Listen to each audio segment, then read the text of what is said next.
और फिर वो और भी कुछ लिखते रहे। अपने अनुभव के आधार पर भी उन्होंने एक पुस्तक लिखी ज्ञानेश्वर महाराज ने। और कुछ बीच बीच में कुछ लिखते, उनको हम कहते हैं अभंग। तो वो 2-2 4-4 लाइन लिखते कुछ काम की बात। जैसे कल हम मनाचे श्लोक देख रहे थे, वैसे अभंग है। तो ज्ञानेश्वर महाराज ने बहुत से अभंग लिखे। इतनी अब प्रसिद्धि होने लगी, लोग उनको मानने लगे। इसके बावजूद भी जब वो आंधी वापस आए, तो आंधी में लोग वैसे के वैसे। वही वो वसोबा बैठा है वहाँ पर, वो कहता है कि ये थोड़ी होता है कोई, तुम कोई पेटन वेटन जा करके ना ऐसा कुछ चमत्कार कर दोगे तो ऐसा हम मान लो थोड़ी लेंगे कोई, ये तो भ्रष्ट है, तो बच्चे तो इनको तो निकालो यहाँ से। वो वैसे ही वैसी माहौल। अभी वो जो मुक्ता भाई है, वो बेचारी एक दिन बैठे बैठे उसको सपना आता है, उसकी माँ आती है सपने में। वो कहती है, मुक्ता तेरे भाइयों को दिवाली आ रही है, कुछ अच्छा बना के खिला और सबका ध्यान रखा कर।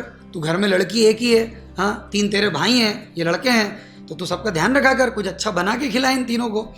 तो कहती हाँ माँ खिलाऊंगी। इतने में नींद खुल जाती है उसकी, तो रोने लगती है कि तेरे माँ सपने में आई थी और उसने ऐसा बोला।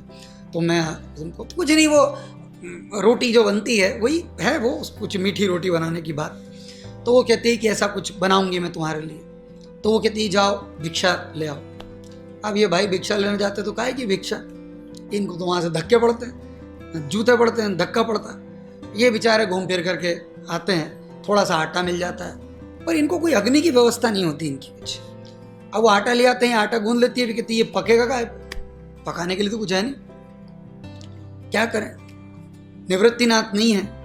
तो ज्ञानदेव कहते हैं कि ऐसा करते कि मैं योग से पेट में इतनी अग्नि प्रज्वलित कर लेता हूं कि तू मेरे पेट पे पका लेना, मेरे पेट पे या पीठ पे पका लेना, मेरे शरीर में इतनी अग्नि।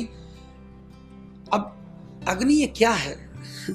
योग तो ठीक है, ये इतना लोगों की दिक्कतें हैं, इतना अपमान, इतने धक्के और भूख कई दिनों की, तो आदमी में तो अग्नि होगी होगी।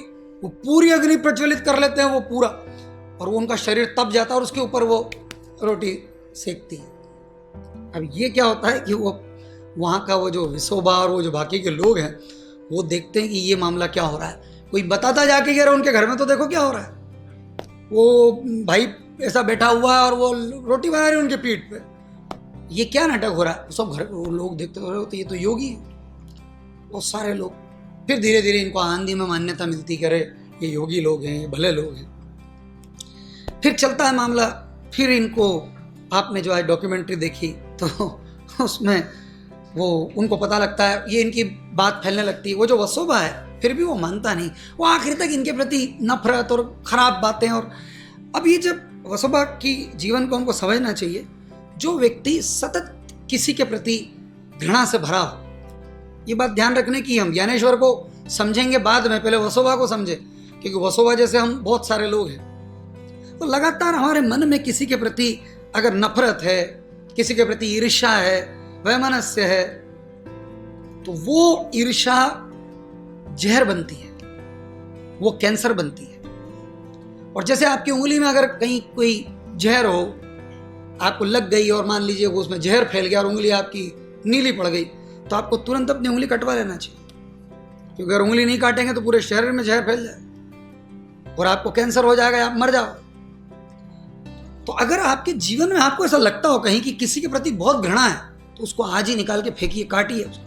क्योंकि वसोबा का होता ही है कि इतनी घृणा, वो घृणा की मूर्ति हो जाता है और उसको पूरे शरीर पे कोड़ हो जाता है, शरीर जगह जगह से फट जाता है। देखिए दोनों बातें, आप बहुत प्रेम से भर जाए तो आपका शरीर कुछ अलग तरीके का स्वरूप ले लेता है, हर ढंग से सुंदर हो जाता है। अगर आप क्रोध से भर जाए, नफरत से भर जाए, किसी को देख करके आप हमेशा मुंह चढ़ाते रहें और आपके मन में खराब भावना आती रहे, आपको कैंसर की शुरुआत हो गई है, आपको कोड़ की शुरुआत हो गई है। उसको तुरंत काट के निकालिए, नहीं तो ये पूरे शरीर में फैल जाए। वसुबा की स्थिति ऐसी हो गई थी कि उनको देखना, आपने फिल्म में देखा, उनको देखना तक लोगों को अच्छा नहीं लगता। ये वसुबा जो उन बच्चों को निकलवाता था घर घर से, वो वसुबा को लोगों ने निकाल दिया, कोड़ हो गया इसको। ये कोड़ काहे से हुआ? इतनी नफरत, इतनी घृणा। तो जरा ध्यान लगाना आज और देखना कि आपके मन में किसी के प्रति घृणा है, किसी के प्रति रोष है, किसी के प्रति कोई जलन की भावना है, तो उस व्यक्ति, या तो दो तरीके हैं, एक तरीका जो हम सुबह कर रहे हैं, कैथारसिस कर रहे हैं, निकालें उसको, उस रोग को निकाल के बाहर फेंके। मैंने आते हैं ना, काट देना उसको, अंग को, जिस अंग में ये जहर फैल गया हो।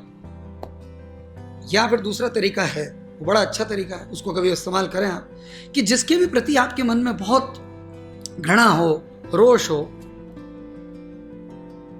ऐसे व्यक्ति के लिए आप प्रार्थना करना शुरू करें। आप कहेंगे लो बताओ ये कोई बात है, हम जिससे घृणा करते हैं उसके लिए हम प्रार्थना क्यों करेंगे? मगर यही पश्चाताप और यही सही तरीका है। पश्चाताप भी नहीं कहूंगा मैं, तो कहूंगा ये थेरेपी है, ये इलाज है उसका, कि आपको जिसके प्रति बहुत घृणा लगती है, रोज सुबह उठते ही भगवान से कि हे परमात्मा, उस व्यक्ति का, किसी का करना मत करना, मेरा करना मत करना, उसका भला कर, उसको बहुत आनंद दे, उसको बहुत प्रेम दे, उसके जीवन में प्रेम की वर्षा हो, वो जो चाहे वो उसको मिल जाए।